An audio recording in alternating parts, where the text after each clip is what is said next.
بسم اللہ الرحمن الرحیم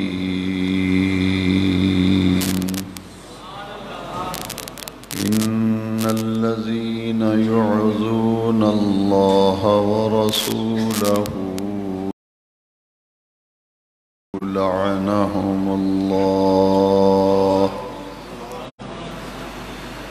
لعنهم اللہ فی الدنیا والآخرہ وأعد لهم عذابا مہینا صدق اللہ مولانا العظیم ان اللہ وملائکتہ یصلون علی النبی یا ایہا الذین آمنوا صلوا علیہ وسلموا تسلیما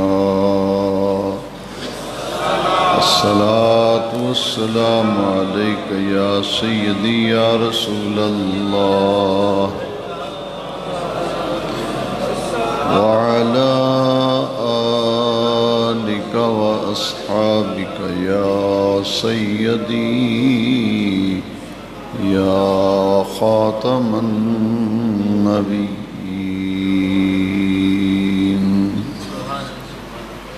حمد و صلاة کے بعد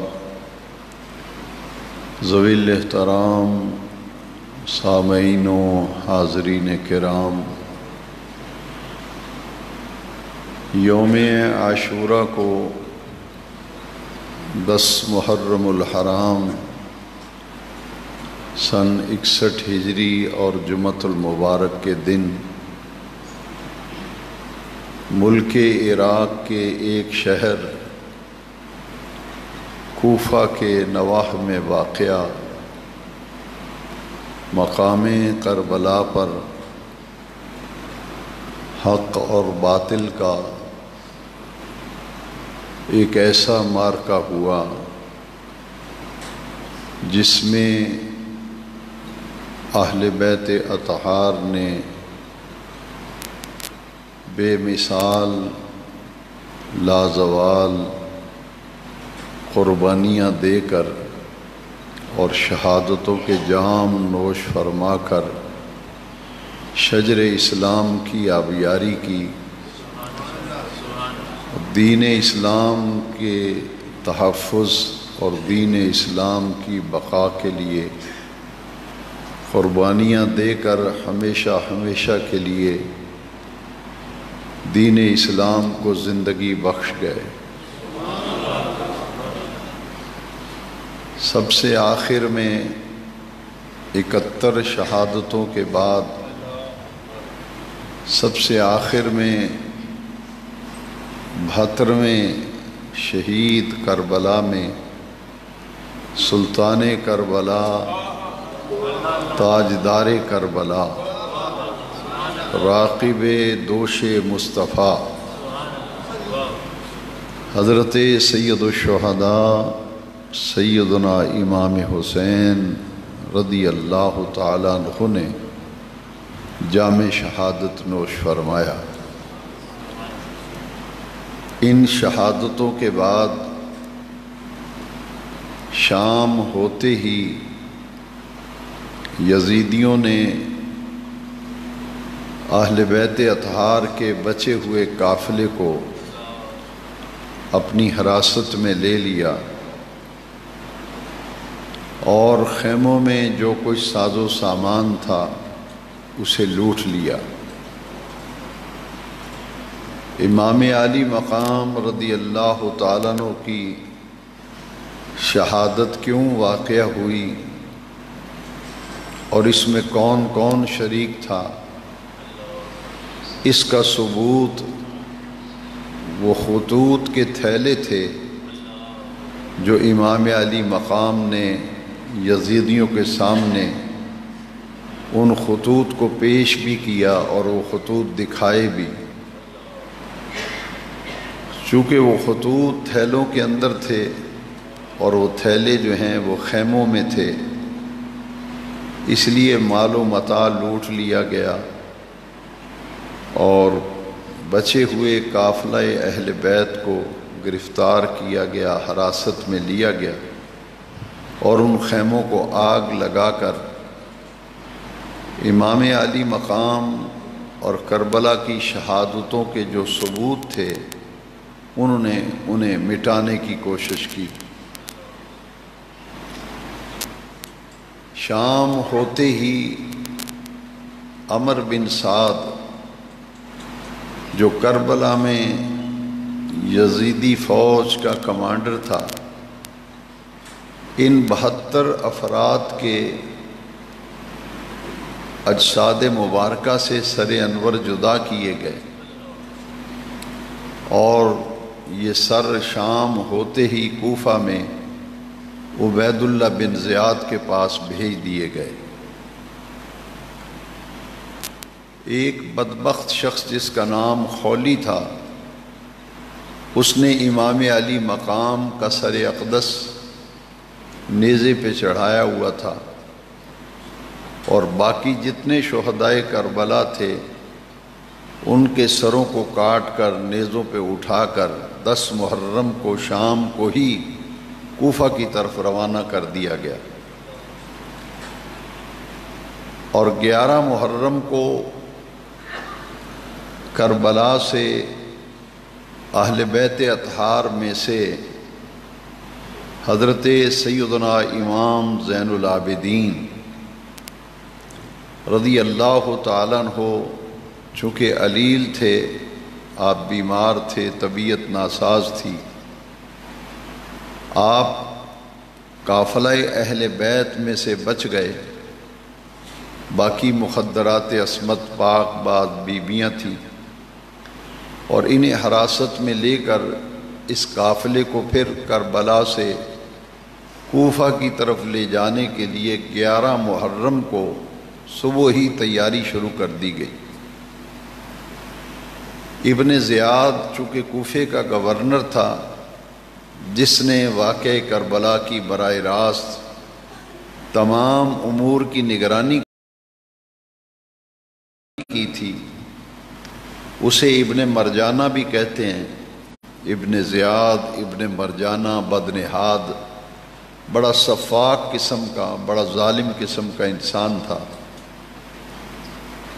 اس نے حکم دیا تھا کہ سارے قیدیوں کو گرفتار کر کے کوفہ میں لے آؤ، گلیوں اور بازاروں میں پھیراؤ اور جو کٹے ہوئے سر ہیں یہ 11 محرم کو کوفے کے محلوں میں بازاروں میں سے لے کر گزرو، تاکہ ہر دیکھنے والا عبرت اور نصیحت پکڑے کہ اگر یزید کے خلاف ہم نے آواز اٹھائی اور یزید کی ان نافرمانیوں اور فسق و فجور پر کچھ حرکت کی تو ہمارا وہی انجام ہوگا جو ان لوگوں کا انجام ہوا ہے۔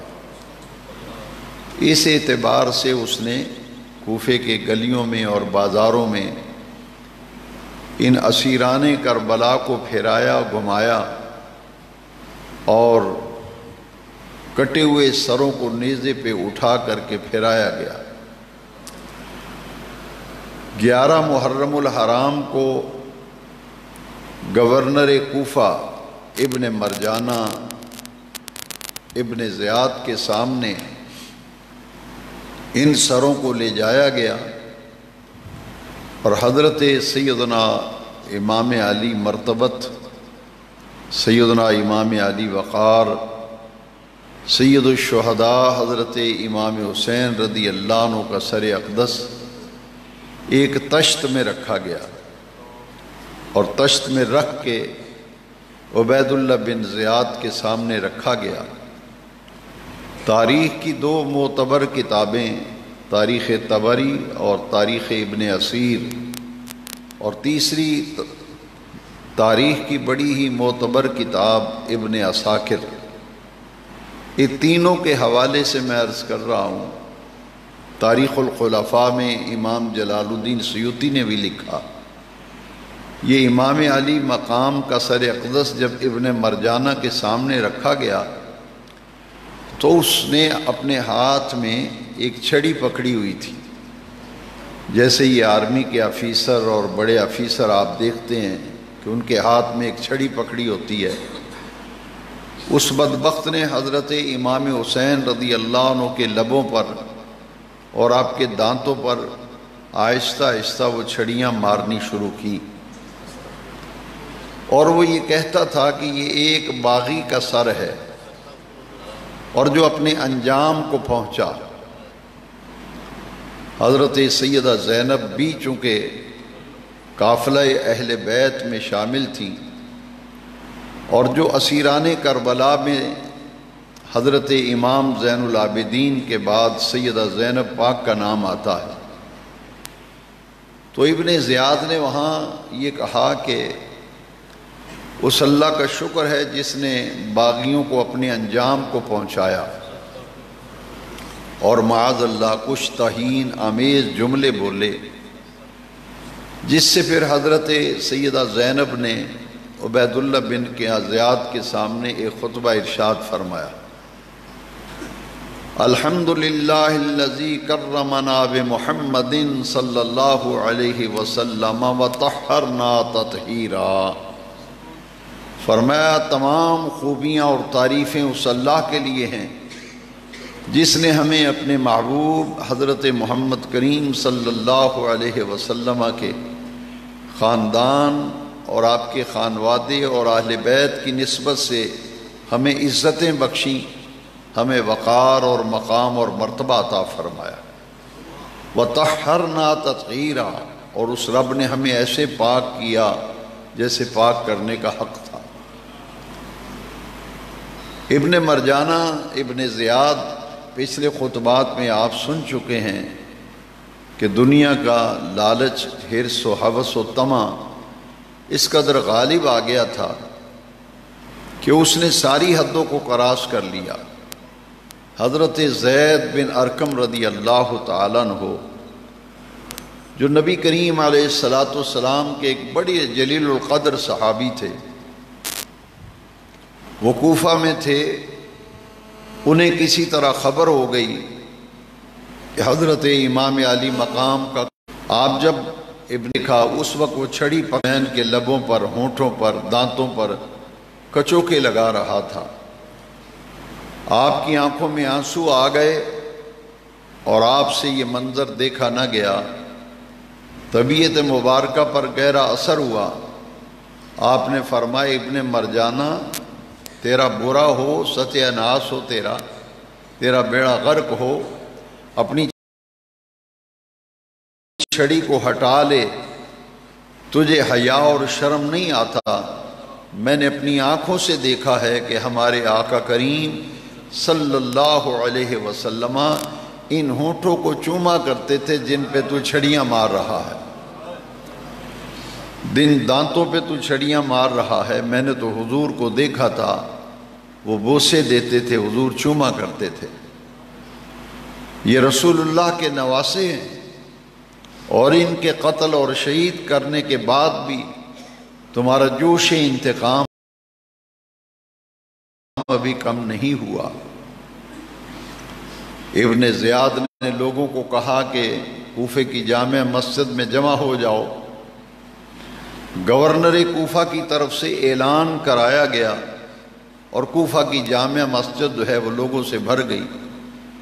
یہ ابن زیاد بدبخت جو ہے یہ وہاں ممبر پہ آیا اور اس نے معاذ اللہ لوگوں کو ڈرایا اور دھمکایا کہ یزید کے خلاف جو آواز اٹھائے گا اس کی حکمرانی کو تسلیم نہیں کرے گا، بغاوت کرے گا، تو ان کا حشر وہی ہوگا جو آپ ان لوگوں کا حشر دیکھ رہے ہیں۔ اور اس نے ممبر پہ بیٹھ کے حضرت امام علی مرتبت سیدنا امام حسین رضی اللہ عنہ اور اہل بیت اطہار کی شان میں بڑے نازیبہ کلمات کہے۔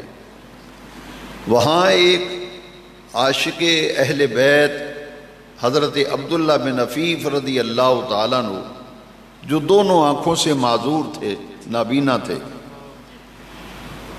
یہ اس محفل میں موجود تھے۔ آپ برداشت نہ کر سکے، ہزاروں کے مجمع میں وہ اکیلے ہی کھڑے ہوئے۔ آپ نے فرمایا بدبخت جو کو تو بک کر رہا ہے یہ گستاخی پر مبنی ہے، یہ اہل بیت اطہار کی بے ادبی ہے، ان کی گستاخی ہے۔ میں نے حضور کے خاندان، ان کی عظمتوں کو سنا اور بزرگوں سے دیکھا کہ حضور نبی کریم صلی اللہ علیہ وسلم کے یہ نواسے حضور کی زلفوں سے کھیلا کرتے تھے، حضور کے کندھے پہ سواری کیا کرتے تھے، ان کی خاطر حضور سجدہ طویل فرما دیتے تھے، اور انہی کی خاطر حضور خطبہ چھوڑ کر ممبر سے نیچے اتر آئے تھے۔ اس نے کہا کہ اس کو پکڑ کے قتل کر دو۔ وہ حضرت عبداللہ بن عفیف کو بھی قتل کرنے لگا، لیکن ان کی برادری اور خاندان کے لوگ آئے، انہوں نے گھیرے میں لے لیا اور حضرت عبداللہ بن عفیف کو چھڑا کر گھر لے گئے۔ لیکن جیسے ہی وہ اجتماع ختم ہوا اور اس نے یزید کے کہنے پر کہ لوگوں کو ڈراؤ اور دھمکاؤ، اسیران کربلا کو گلیوں بازاروں میں پھراؤ، کٹے ہوئے سر لے کر بستیوں میں سے گزرو تاکہ لوگوں کو پتہ چلے کہ حکمران وقت کے خلاف جو آواز اٹھائے گا اس کو یہ سزا ملے گی، اس ارادے سے وہ یہ کام کر رہے تھے۔ اس ظالم نے حضرت عبداللہ بن عفیف جو نابینا تھے ان کو گھر سے بلوا کر ان کو قتل کر دیا، اور قتل کر کے ان کی لاش کو کوفہ کے چوک کے اندر لٹکا دیا سولی کے اوپر، تاکہ کٹے ہوئے سروں کو تو دیکھا ہے، لیکن اب جو آواز بھی اٹھائے گا اس کا بھی وہ اشر ہوگا جو عبداللہ بن عفیف کا ہوا ہے۔ یہاں سے پھر حضرت امام علی مقام اور آپ کے رفاقہ کے کٹے ہوئے سر نیزوں پہ اٹھائے گئے، اور حکم اور ہدایت یہ گورنمنٹ کی طرف سے تھی، کیونکہ کوفے میں عبید اللہ بن زیاد گورنر تھا، اور یہ کوفہ جو ہے یہ ملک عراق کے اندر ہے، اور یزید جو ہے یہ ملک شام میں دمشق میں تھا۔ اس نے اپنا دارالخلافہ جو ہے اقتدار و حکومت کا دمشق کو بنایا ہوا تھا۔ یہ کوفہ اور بصرہ جو ہیں اسی کے زیر اقتدار یہاں گورنر قائم کیے گئے تھے، کوفہ کے اندر بھی اور بصرہ کے اندر بھی۔ یہ قافلہ پھر یہاں سے کوفہ سے جب چلا تو ہدایت یہ تھی کہ راستے میں جو قریبی گاؤں آئیں، دیہات آئیں، تو شہروں اور دیہاتوں کے اندر سے اس قافلے کو گزارا جائے، تاکہ وہی جو پیغام اور میسیج دینا چاہتے تھے کہ یزید چونکہ فاسق و فاجر اور ظالم و جابر حکمران تھا، ملوکیت کو قائم کرنے والا تھا، تو اس کے خلاف اب لوگ آواز اٹھائیں گے تو سب خبردار ہو جائیں گے، تو پھر یزید کا اقتدار جو ہے وہ محفوظ ہو جائے گا۔ اس ارادے سے ان کٹے ہوئے سروں کو، قافلوں کو مختلف دیہاتوں اور گاؤں میں پھیرا کر کے دمشق کی طرف لے جایا جا رہا تھا۔ اس زمانے میں آپ جانتے ہیں کہ پیدل قافلے چلا کرتے تھے، منزلیں مقرر ہوتی تھیں کہ پہلی منزل فلاں ہے، دوسری منزل فلاں ہے، تیسری منزل فلاں ہے۔ یہ جب پہلی منزل آتی تھی تو وہاں وہ رات ٹھہرتے تھے، صبح اگتے ہی پھر وہاں سے چل کے اگلی منزل کی طرف روانہ ہوتے تھے۔ کوفہ سے یہ قافلہ جو ہے جب دمشق کی طرف جا رہا تھا تو راستے میں جو پہلی منزل تھی وہاں ایک گرجا تھا۔ گرجے کا راہب جو ہے اچانک اندر سے نکل آیا، اس نے دیکھا کہ گرجے کے در و دیوار سے رونے کی آوازیں آنے لگیں۔ وہ راہب جو ہے وہ ڈر گیا کہ میں اتنی دیر سے اس گرجے میں راہب ہوں، یہاں میری قیام گاہ ہے، رہائش گاہ ہے، میں نے در و دیوار سے ایسی آوازیں کبھی نہیں سنی۔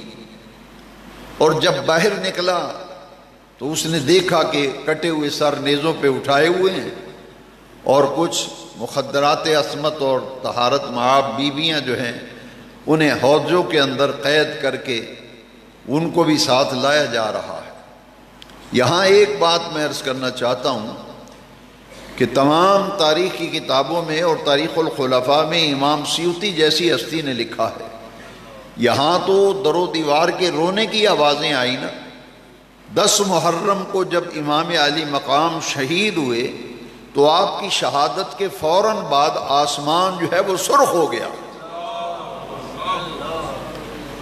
آج بھی آسمان پہ آپ کو غروب آفتاب کے وقت جو سرخی نظر آتی ہے، ان تمام کتابوں میں لکھا ہے کہ امام علی مقام کی شہادت سے پہلے آسمانوں پہ سرخی کبھی کسی نے نہیں دیکھی تھی. آسمان پہلے سرخ ہوا، پھر اندھیرا چھا گیا، تاریکی چھا گئی، اور بیت المقدس میں ادھر امام حسین شہید ہوئے. تاریخ الخلفاء میں لکھا ہے کہ اس وقت شہادت امام علی مقام کے بعد بیت المقدس میں جو پتھر بھی لوگ اٹھاتے تھے اس کے نیچے سے تازہ خون نکلتا تھا. سوائے مورخہ میں لکھا ہے کہ آسمان سے جیسے ہلکی ہلکی بارش کی فوار پڑتی ہے، اس طرح خون آسمان سے خون نہ اترا، اور جن کپڑوں کے اوپر وہ خون گرا کپڑے پھٹ گئے، مگر وہ خون کے دبے اور داغ وہ نہیں مٹے. اور ادھر کربلا کی گرد و نواح میں جو مٹکا دیکھا جاتا وہ مٹکے میں خون نظر آتا تھا. یہاں مورخوں نے لکھا ہے کہ معلوم یہ ہوتا ہے کہ شہادت امام حسین پر آسمان خون کے آنسو رویا تھا. حضرت حبیب بن عدی کہتے ہیں کہ میں نے شہادت حسین کے بعد میدان کربلا میں جنوں کو روتے ہوئے دیکھا تھا. جنوں کے رونے کی آوازیں میں نے خود سنی تھی. ایسے عجائب بات قدرت شہادت حسین کے بعد ظاہر ہوئے اور لوگوں نے اپنی آنکھوں سے انہیں دیکھا اور اپنے کانوں سے انہیں سنا. ایسے ہی واقعہ یہ پیش آیا.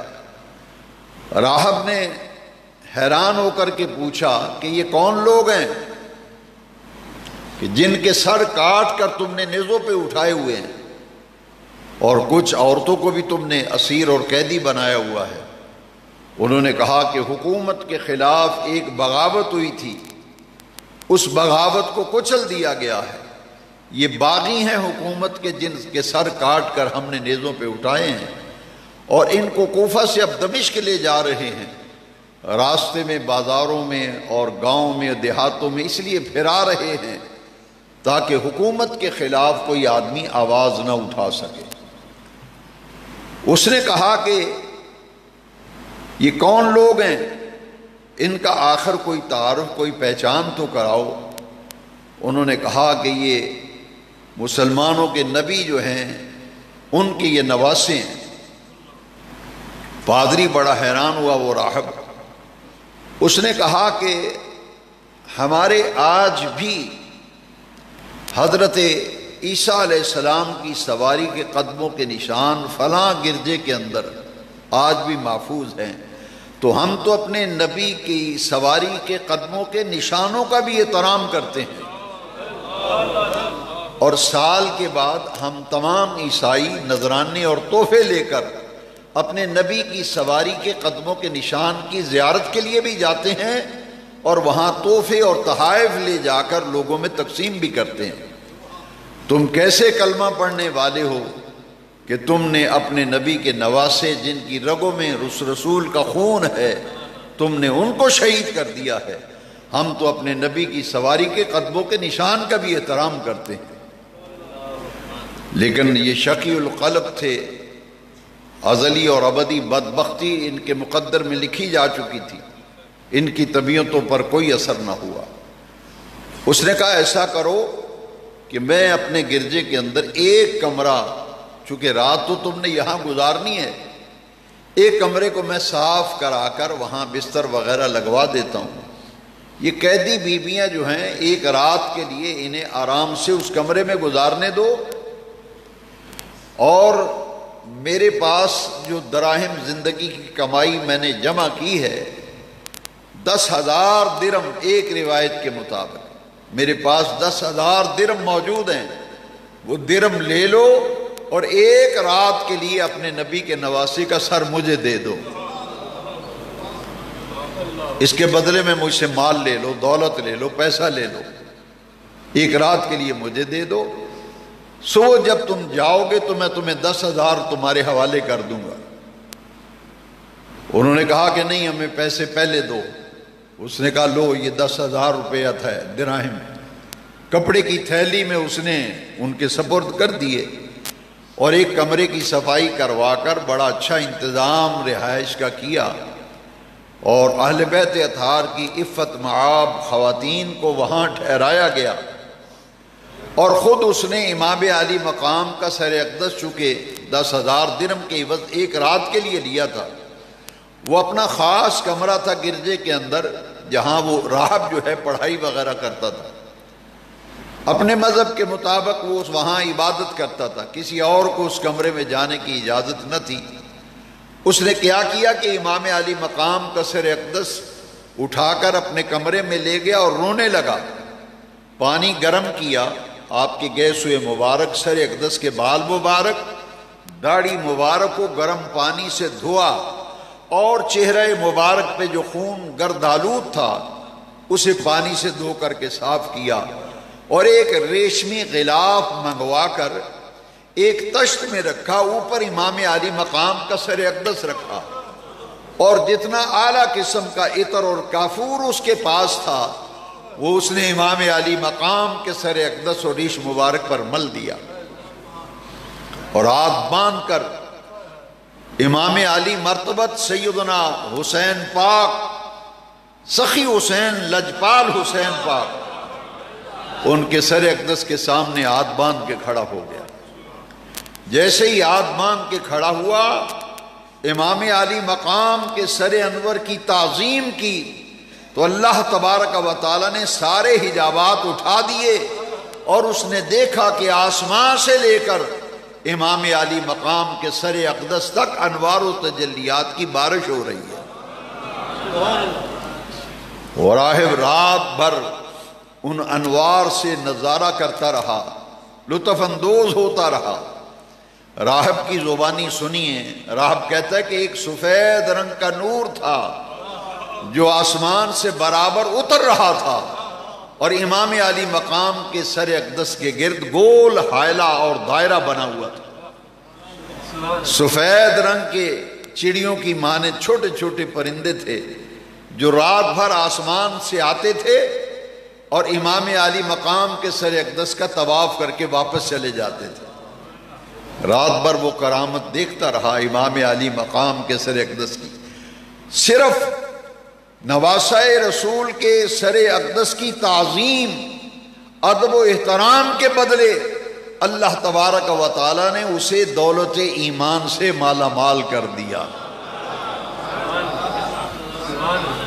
ادھر سحری کا وقت ہوا اور ادھر اس کے دل کے اندر اسلام کا شمع جو ہے وہ روشن ہو گئی۔ بوقت سحر اس نے کلمہ پڑھا، اشہد ان لا الہ الا اللہ واشہد ان محمد رسول اللہ صلی اللہ علیہ وسلم، مسلمان ہو گیا۔ سو جب قافلے والے جانے لگے تو سر واپس کیا اور مخدرات عصمت پاک بعد بیویوں کو پھر حراست میں لے لیا۔ یہاں پھر اس گرجے سے یہ دمشق کی طرف جب چلنے لگے تو راہب جو ہے اس نے اسی وقت اپنا سامان باندھا اور وہ اس گرجے کو چھوڑ گیا۔ اس نے کہا میری جو زندگی باقی بچ گئی ہے یہ میں اہل بیت کی غلامی میں گزار دوں گا، اب میں راہب وغیرہ نہیں رہا، میں تو اہل بیت کا غلام، اخلاص کیش اور نیاز مند بن گیا ہوں۔ ہمیشہ کے لیے اس نے گرجے کو چھوڑ دیا اور گرجے کی انتظامیہ سے کہا کہ یہ چابیاں لو اور یہ اس کا نظام سنبھالو، میں نے نبی آخر الزماں کا کلمہ پڑھ لیا ہے، ان کے خاندان نے جو لازوال قربانیاں دی ہیں، میں ان کی محبت میں، ان کی غلامی کے اندر جو بچی ہوئی زندگی ہے ساری گزار دوں گا۔ تاریخ میں آتا ہے کہ وہ راہب ہمیشہ کے لیے وہاں سے چلا گیا اور اس نے باقی ساری زندگی دین اسلام کی خدمت اور اہل بیت کی محبت میں اس نے بسر کر دی۔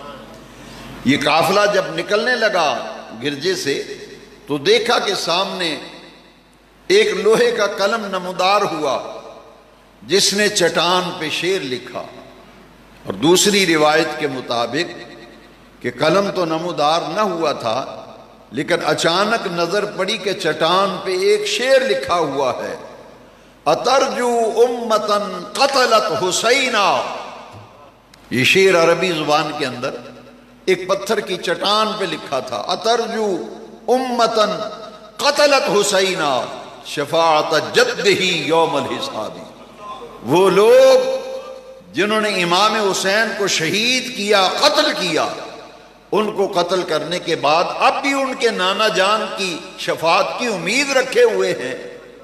اترجو امتن قتلت حسینا شفاعت جدہ یوم الحساب۔ انہوں نے پادری سے پوچھا کہ یہ شعر کب کا لکھا ہوا ہے؟ ہم حیران ہیں کہ چٹان پہ شعر لکھا ہے، اور تم بتاؤ کب سے لکھا ہے؟ اس نے کہا کہ میں نے اپنے بڑوں سے سنا ہے کہ مسلمانوں کے نبی کی بعثت سے 500 سال پہلے ہمارے آباء و اجداد نے اس شعر کو دیکھا تھا۔ حضرت عیسیٰ علیہ السلام کے زندہ آسمان پر اٹھائے جانے اور میرے آقا کریم کی بعثت کے درمیان کم و بیش 500 سال کا عرصہ ہے۔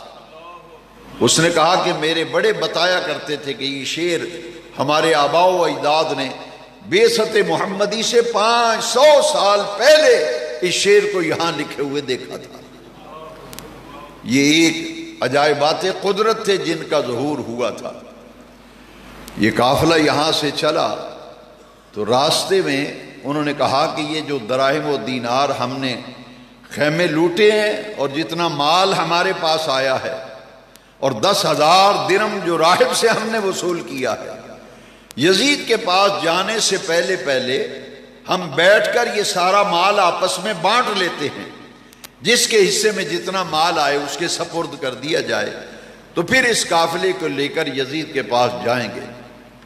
تاریخ طبری اور تاریخ ابن اسیر اور ابن عساکر اور تاریخ الخلفاء میں لکھا ہے کہ ایک منزل پہ پہنچ کر انہوں نے سارا مال نکالنے کے لیے جب تھیلیوں کے منہ کھولے تو سارے دراہم و دینار جو ہیں وہ ٹھکریوں میں بدلے ہوئے تھے۔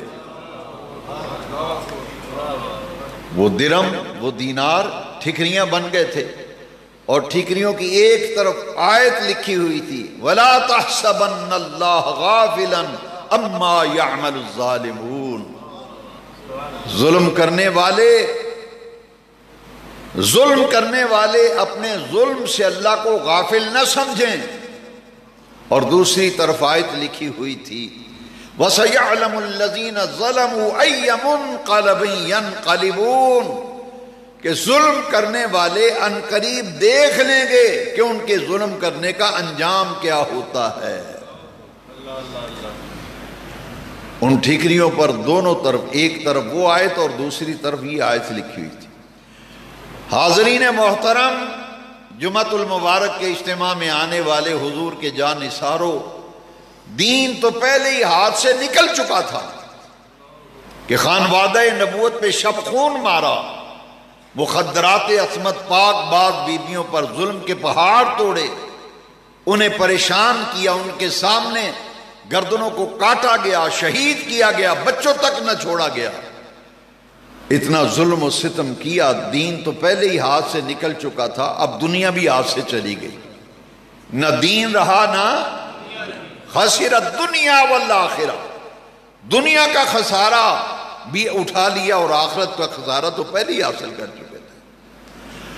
اب یہ قافلہ جب یہ چلا تو دمشق پہنچنے سے پہلے دیکھا کہ قافلے کے آگے ایک شخص قرآن کی تلاوت کر رہا تھا، جو امام علی مقام کا خولی نے سر اٹھایا ہوا تھا نیزے پہ، اور اس نیزے کے آگے ایک بدبخت یزیدی کوفی قرآن پڑھ رہا تھا۔ اور جب اس آیت پہ پہنچا، ان اصحاب الکہف والرقیم کانوا من آیاتنا عجبا، کہ اصحاب کہف اور رقیم کے قصے اللہ کی نشانیوں میں سے عجیب نشانیاں ہیں۔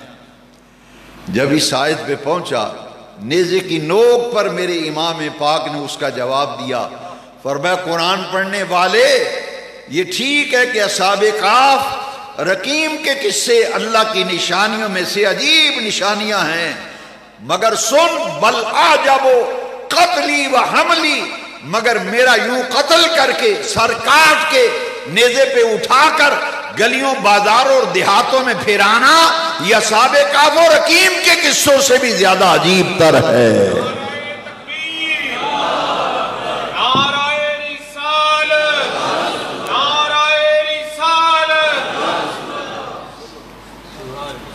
امام علی مقام کے ہونٹ ہل رہے ہیں اور آواز آ رہی ہے، بل اعجبو قتلی و حملی، میں مانتا ہوں کہ اصحاب کہف و رقیم کے قصے اللہ کی عجیب تر نشانیاں ہیں، مگر فرمایا قرآن پڑھنے والے بل اعجبو قتلی و حملی، میرا قتل کیا جانا اور میرا سر کاٹ کر نیزے پہ اٹھا کر لیے پھرنا یہ اصحاب کہف اور رقیم کے قصوں سے بھی زیادہ عجیب تر قصہ ہے۔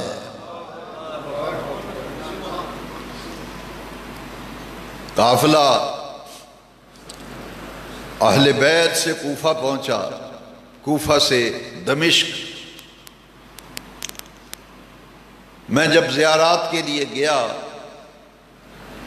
تو جو زیارتوں کے لیے ساتھی مجھے لے گیا، میں نے کہا میں اس جگہ کی بھی زیارت کرنا چاہتا ہوں جس راستے سے امام پاک کا قافلہ آیا تھا۔ اس نے کہا کل عصر کی نماز کے بعد میں گاڑی لے کے آؤں گا، میں آپ کو لے جاؤں گا۔ آج بھی جو لوگ زیارتوں پہ گئے ہیں ان سے پوچھیں، اس چوک میں جب کھڑے ہوتے ہیں تو ویرانی نظر آتی ہے۔ آج بھی در و دیوار کو دیکھو تو ویرانی نظر آتی ہے، طبیعت پر عجیب وحشت طاری ہو جاتی ہے۔ یہ وہ راستہ ہے جس راستے سے خانوادہ اہل بیت کربلا کی شہادتوں کے بعد اسیران کربلا کو امام زین العابدین کے پاؤں میں بیڑیاں ہتھکڑیاں ڈال کر گلے میں توق ڈال کر کربلا سے کوفہ، کوفہ سے دمشق اسی راستے سے لایا گیا تھا جس راستے پر مجھے لے جا کر جگہ دکھائی گئی تھی۔ وہاں عجیب تصورات میں آدمی گم ہو جاتا ہے۔ جب دمشق میں یہ قافلہ پہنچا تو رات ہو چکی تھی اور دارالامارات کا مین گیٹ جو ہے وہ بند ہو چکا تھا۔ اب یزید کی طرف سے آرڈر آیا کہ یہ جو مین چوک ہے جو کوفہ سے دمشق کی طرف راستہ آتا ہے، اسی جگہ پہ اس قافلے کو رات ٹھہرا لو، صبح جب دفاتر کے کھلنے کا وقت ہوگا تو اس وقت اس قافلے کو یزید کے سامنے پیش کیا جائے گا۔ یہ قافلہ اس چوک کے اندر دمشق میں ٹھہر گیا۔ جب ٹھہرا تو لوگ مکانوں کی چھتوں پہ چڑھے اور دروازوں اور کھڑکیوں سے جھانک جھانک کر دیکھتے تھے کہ یہ کیا ماجرا ہے، کٹے ہوئے سر ہیں 71-72، وہ نیزے پہ اٹھائے ہوئے ہیں، کچھ مخدرات عصمت پاک باز بیویاں گرفتار ہیں، اور حضرت امام علی جن کو زین العابدین کہتے ہیں، سجاد بھی کہتے ہیں، ان کے پاؤں میں بیڑیاں بھی ہیں، ہتھکڑیاں بھی ہیں۔ انہوں نے پوچھنا شروع کیا کہ یہ کیا ماجرا اور معاملہ ہے، کون لوگ ہیں یہ؟ بس ایک ہی بات بتائی جاتی تھی، یہ باغی ہیں، حکومت کا تختہ الٹنے کی انہوں نے سازش کی تھی اور پوری پاور کے ساتھ اور طاقت کے ساتھ کچل دیے گئے ہیں باغی جو ہیں۔ ایک عورت جو ہے وہ جب مکان کے چھت پہ چڑھی، اس نے دیکھا کہ جو قیدی لوگ ہیں ان میں کچھ عورتیں بھی ہیں۔ وہ بوڑھی سی عورت تھی جس کی نظر بھی کمزور تھی اور چلنے پھرنے میں بھی بڑی دقت تھی اس کو۔ اس نے کیا کیا کہ کچھ کھجوریں لی، کچھ دودھ لیا، کھانے پینے کی تھوڑی سا سامان لیا اور کچھ چادریں بھی لی کہ عورتیں ہیں، رات گزارنی ہے یہاں۔ وہ کھانے پینے کی اشیاء اور چادریں اور کچھ ایک دو لباس لے کر ان پاک باز بیویوں کے پاس آئی۔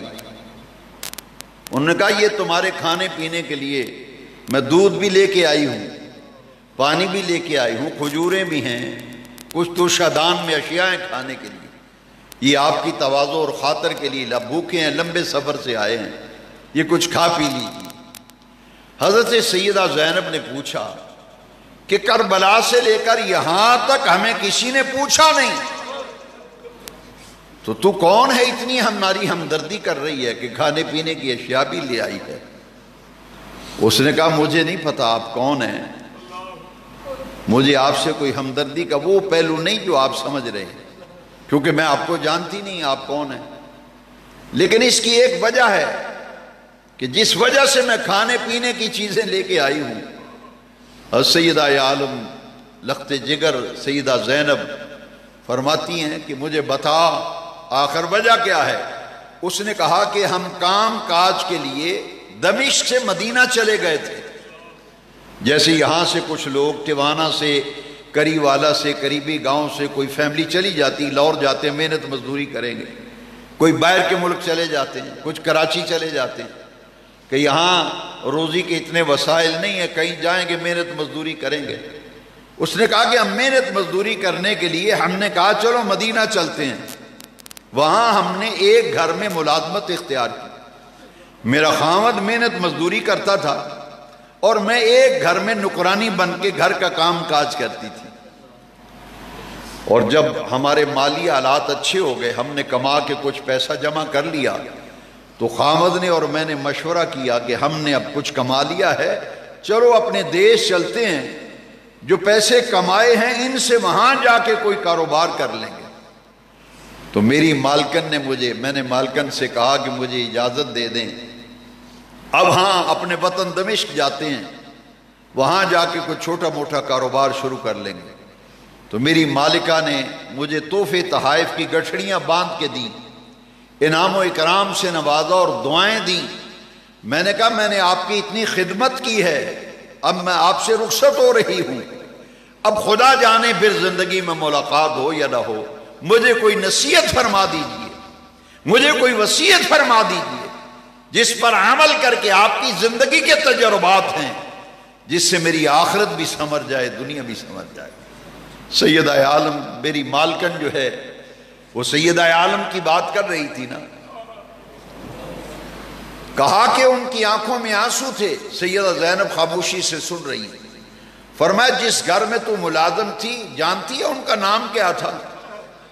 کہا کہ اس بی بی کا نام فاطمۃ الزہرا تھا اور ان کے شوہر کا نام علی المرتضیٰ تھا۔ میری مالکن سیدہ زہرا نے رخصت کرتے وقت فرمایا اگر تو نصیحت سننا چاہتی ہے تو میں تجھے ایک ہی نصیحت کرتی ہوں، زندگی میں کبھی کوئی مسافر قافلہ لٹا پٹا مل جائے تو ان کو کچھ کھلانے پلانے کے دے کر ان کی خدمت کر دینا۔ میں نے تو اپنی مالکہ کی بات پوری کی ہے، ورنہ میں آپ کو نہیں جانتی، آپ کون ہیں؟ سیدہ زینب کی آنکھوں میں آنسو تھے کہ یہ بات تو میری اماں جان کی کر رہی ہیں۔ سیدہ زینب کا کلیجہ منہ کو آیا، فرمایا مجھے بتا ان کے کوئی بیٹے بھی تھے، ان کے کوئی بچے بھی تھے جب تو کام کرتی تھی؟ اس نے کہا ان کی ایک بیٹی تھی چھوٹی سی جس کا نام زینب تھا، اور دو ان کے چھوٹے چھوٹے بچے تھے، ایک کا نام حسن و حسین تھا۔ میں ان بچوں کو اٹھا کر کھلاتی تھی، سیدہ زینب جس بیٹی کا نام تھا میں اسے کھلاتی تھی۔ اب مجھے معلوم نہیں حسن و حسین کس حال میں ہیں، زینب کس حال میں ہیں۔ میں نے اپنی مالکہ کی بات پوری کی ہے کہ زندگی میں کوئی مسافر مل جائے اس کی خدمت کر دینا، کھلا پلا دینا۔ میں نے تو مالکہ کی بات پوری کی ہے۔ حضرت سیدہ زینب نے فرمایا اس بوڑھی خاتون سے جس زینب کی تو بات کرتی ہے وانا زینب، وہ زینب میں ہی ہوں۔ اس نے کہا آپ زینب ہیں؟ فرمایا ہاں میں وہی زینب ہوں۔ فرمایا وہ جو بچے دو چھوٹے چھوٹے تھے حسن و حسین وہ کہاں ہیں، ان کا کیا بنا؟ فرمایا امام حسن تو پہلے شہید ہو گئے، اور یہ کٹا ہوا سر جو نیزے پہ تجھے نظر آ رہا ہے ھذا راس الحسین، یہ اسی حسین کا سر ہے جسے تو اٹھا کر کھلایا کرتی تھی۔ تاریخ میں آتا ہے کہ اس نے چیخ ماری اور وہیں اس کا انتقال ہو گیا۔ وہ اہل بیت کی محبت کا غم لے کر دنیا سے رخصت ہو گئی۔ سیدہ زینب نے حضرت زین العابدین کو بلا کر فرمایا کہ جہاں کاروان کربلا کا ذکر آئے وہاں اس خاتون کا نام بھی لکھ دو، کیونکہ اہل بیت کی محبت نے اس نے اپنی جان دے دی ہے، غمی اہل بیت میں دنیا سے رخصت ہوئی ہے، اس کا شمار بھی شہیدان کربلا میں ہو۔ وہ خاتون انتقال کر گئی۔ صبح کا وقت ہوا تو یزید کے دربار میں اس قافلے کو لے جایا گیا۔ امام علی مرتبت کا سر تخت میں رکھ کے یزید کے سامنے رکھا گیا۔ حضرات جمعے میں وقت مختصر ہوتا ہے، بس آج یہ نقطہ دل پہ نقش کر لو۔ یزید کی طرفداری کرنے والے، اس کی حمایت کرنے والے، جو لوگ کہتے ہیں اس کا جی کوئی تعلق نہیں تھا، جمعے کی نماز پڑھ کے جائیں تو دل سے فیصلہ کرا لینا۔ یزید نے کیا کہا؟ امام احمد بن حنبل کی بات کر رہا ہوں، امام احمد بن حنبل۔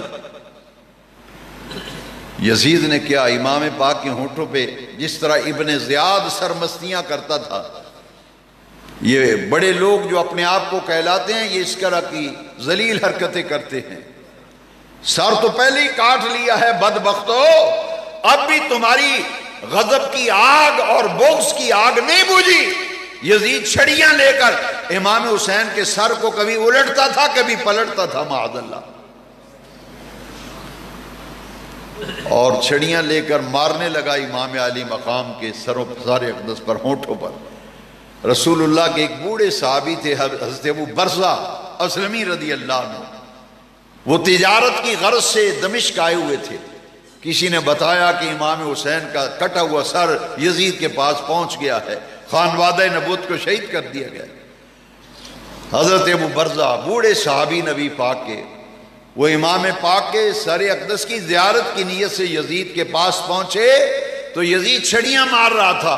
حضرت ابو برزہ اسلمی نے کہا اپنے ہاتھوں کو ہٹا لے اور روک لے، یہ رسول اللہ کی بوسہ گاہ ہے، میں نے دیکھا حضور ان ہونٹوں اور لبوں کو بوسے دیا کرتے تھے۔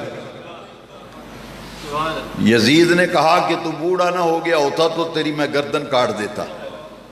تھے بوڑھے مگر گرجدار آواز میں کہا ارے بدبخت ظالم، میرے بڑھاپے کا تجھے خیال آ گیا، لیکن ان کے رسول اللہ کے نواسوں نے کہا یا شرم نہ آیا تجھے۔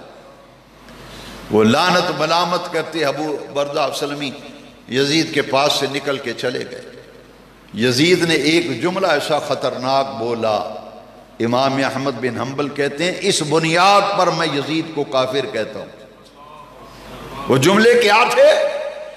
سوٹی سے اور چھڑی سے پکڑ کر امام کے سر اقدس کو کبھی الٹ پلٹ کرتا اور کہتا میرے بدر میں جو بڑے مارے گئے تھے نا وہ آج زندہ ہوتے تو دیکھ لیتے میں نے نبی کے گھرانے سے ان کا بدلہ لے کر برابر کر دیا ہے۔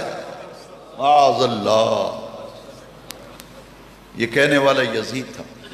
تکمیل الایمان میں شاہ عبدالحق محدث دہلوی نے لکھا کہ کافر فرنگ بھی وہ کام نہ کر سکا جو یزید بدنہاد نے کربلا میں کام کروایا۔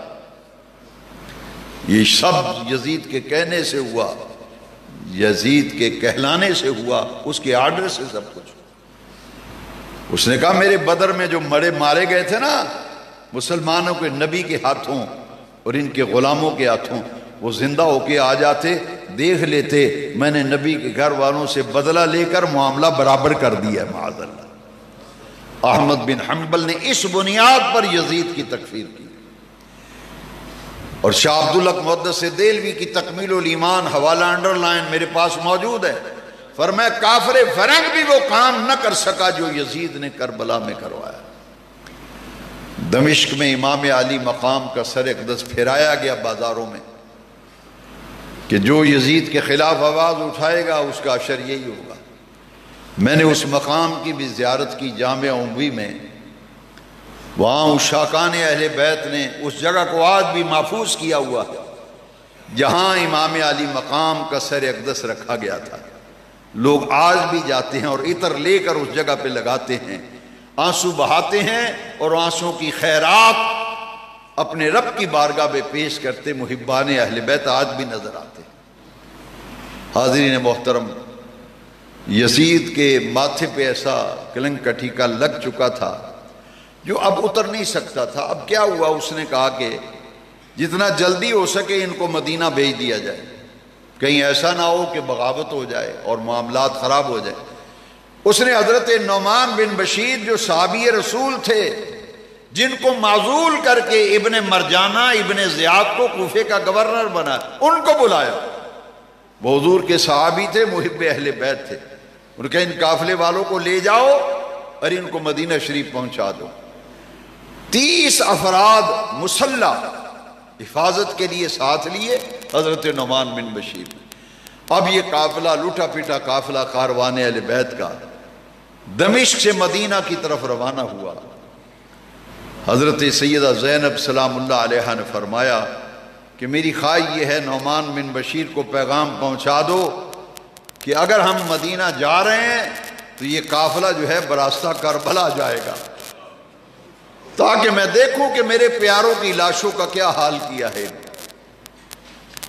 اس بدبخت ابن عمر بن سعد نے محرم کی 10ویں تاریخ کو شام کو جتنے قتل ہوئے تھے یزیدی، ان کا جنازہ بھی پڑا، انہیں دفنایا بھی، مگر اتنے اشقیاء، ظالم، بدنہاد اور بدبخت کہ 72 افراد کی لاشیں بے غور و کفن کربلا میں پڑی رہی۔ اپنے ان کے جو مرے ان کے جنازے بھی پڑے، دفن بھی کیا۔ 2 دن بعد یا 3 دن بعد، تاریخ میں دونوں روایتیں ہیں، 2 دن بعد والی روایت پہ مورخین نے زیادہ اعتماد کیا ہے۔ غادریہ ایک چھوٹا سا گاؤں تھا کربلا کے پاس، وہاں کے لوگوں کو پتہ چلا کہ کربلا میں ایک بہت بڑا حادثہ ہوا ہے، رسول اللہ کے خاندان کے افراد 20 کی تعداد میں وہاں شہید کیے گئے اور دیگر غلام ان کے بھی شہید ہوئے ہیں۔ تو غادریہ کے لوگ آئے، انہوں نے کربلا میں قبریں بنائیں اور قبریں بنا کر ان تمام شہدائے کربلا کے جنازے پڑے اور ان کو پھر ان قبروں کے اندر دفن کیا۔ یہ قافلہ دمشق سے کربلا جب آیا تو سیدہ زینب اپنے بھائی سیدنا حسین پاک کی قبر پہ تشریف لے گئیں، اور وہاں جو حاضری کی کیفیت کتابوں میں لکھی ہے وہ زبان سے بیان کرنے کی ہمت نہیں۔ یہاں جب قافلہ کربلا میں پہنچا تو سفر کی 20 تاریخ تھی، 10 محرم کو واقعہ ہوا۔ دمشق سے واپس قافلہ 20 سفر کو، چیلم کی تاریخ بنتی تھی امام علی مقام کی، 20 سفر کو یہ قافلہ پہنچا۔ وہ غادریہ گاؤں جو قریبی تھا، ان لوگوں کو پتہ چلا کہ لوٹا پٹا قافلہ واپس آیا ہے، یہاں سے مدینہ جا رہا ہے۔ وہ لوگ حلیم تیار کر کے لائے تھے، یہ جو آپ حلیم تقسیم کرتے ہیں، ان تینوں کتابوں میں جن کا میں نے نام لیا لکھا ہے کہ وہ حلیم بنا کے لائے تھے، مختلف اجناس کا، اور روٹیاں پکا کے حلیم بنا کر کے لے کر کے آئے اور وہاں تقسیم کیا گیا۔ سب ان قافلے والوں میں اور جو محبت اہل بیت لے کر لوگ وہاں ان کی زیارت کے لیے پہنچ گئے تھے، ان میں سب میں کھانا تقسیم کیا گیا۔ یہاں سے پھر قافلہ کربلا سے پھر سوئے مدینہ چلا، اور حضرت محمد بن حنفیہ، حضرت ام سلمہ اور آل بیت اطہار کے مقدس افراد مدینہ منورہ سے باہر نکل کر قافلے کا استقبال کر رہے ہیں۔ قافلہ جب پہنچا تو لوگ پوچھتے تھے، قافلے والو تم تو آ گئے ہو، حسین کدھر ہے؟ حسین کدھر ہے؟ حاضرین محترم، شہادت کربلا تاریخ اسلام کا ایک دل خراش واقعہ ہے۔ میں نے کوشش کی ہے کہ کربلا سے مدینہ منورہ تک مختصرات میں کچھ عرض کر دوں۔ اللہ تعالیٰ آل بیت اطہار کی محبت میں ہمیں زندہ رکھے۔ میں تو یہی دعا کرتا ہوں اور کسی سے بحث نہیں کرتا، الجھتا نہیں۔ میں کہتا ہوں یزید کے طرفدارو آؤ، تم بھی آؤ، میں بھی آتا ہوں، دعا مانگتے ہیں، اور تم آمین کہو، میں بھی تمہاری دعا پہ آمین کہوں گا۔ میری دعا ہے اللہ جو حسین سے محبت کرنے والے ہیں ان کا حشر قیامت کے دن حسین کے غلاموں کے ساتھ کرنا، اور جو یزید کی حمایت اور طرفداری کرتے ہیں ان کا حشر یزید کے ساتھ کرنا۔ وآخر دعوانا